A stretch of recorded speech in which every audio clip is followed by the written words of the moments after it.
Vietnam has seen an interesting shift in its relationship with its biggest trading destination, which is the US. From earlier, a few years ago, we had tariffs, but now it's become one of the countries being courted in President Joe Biden's friendshoring. How did you steer Vietnam's investment strategy so that now it becomes a key part of the global value chain, especially when it comes to tech corporations? Okay, I think it's a very cool question. Yep. Frankly saying, I can say that until now, we address that developing the high technology and green growth is the unchanged trend in not only region but also in global. And so that for the economic development, Vietnamese government has direct to prioritize some sector.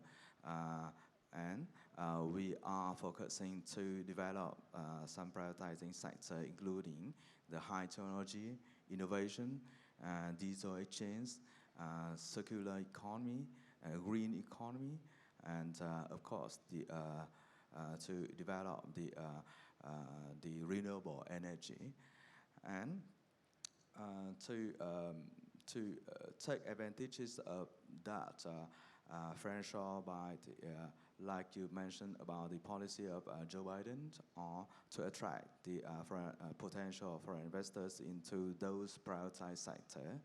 We have done many policy. First of all, we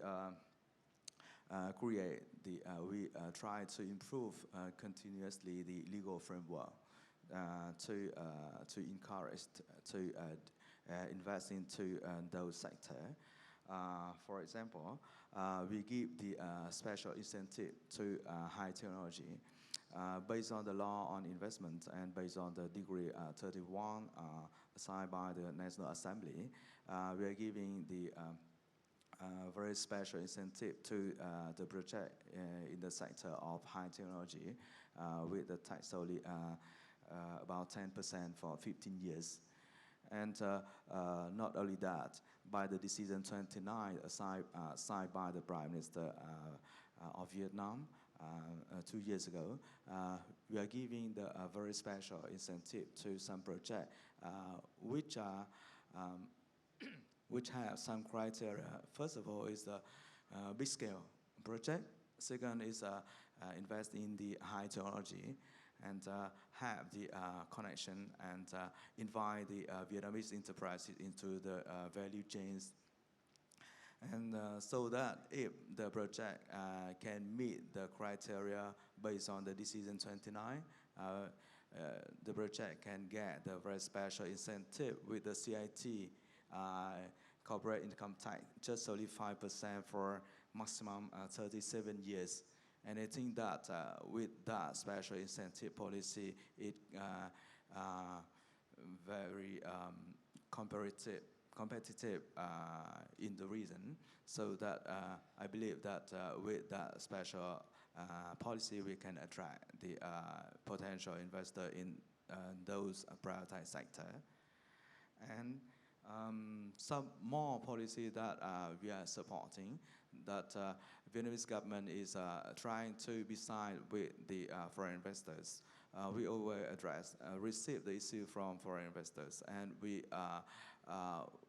work very tightly with the local government and relevant ministry to show that issue as soon as possible.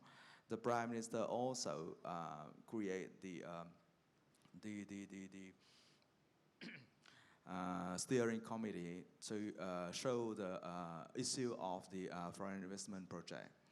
And the lead of that committee is the Deputy Prime Minister. So it means that the government always beside with the foreign investors, and it can make the foreign investor to be more believe in the policy from the government. And one more thing that I would like to share with you, that beside the policy to develop the high technology, we also want to develop the ecosystem of innovation. In Vietnam, the Prime Minister had assigned to organize the NIC, National Innovation Center, belong to our military. And we have the very ambitious plan to make that NIC to be the regional hub of innovation in the ASEAN.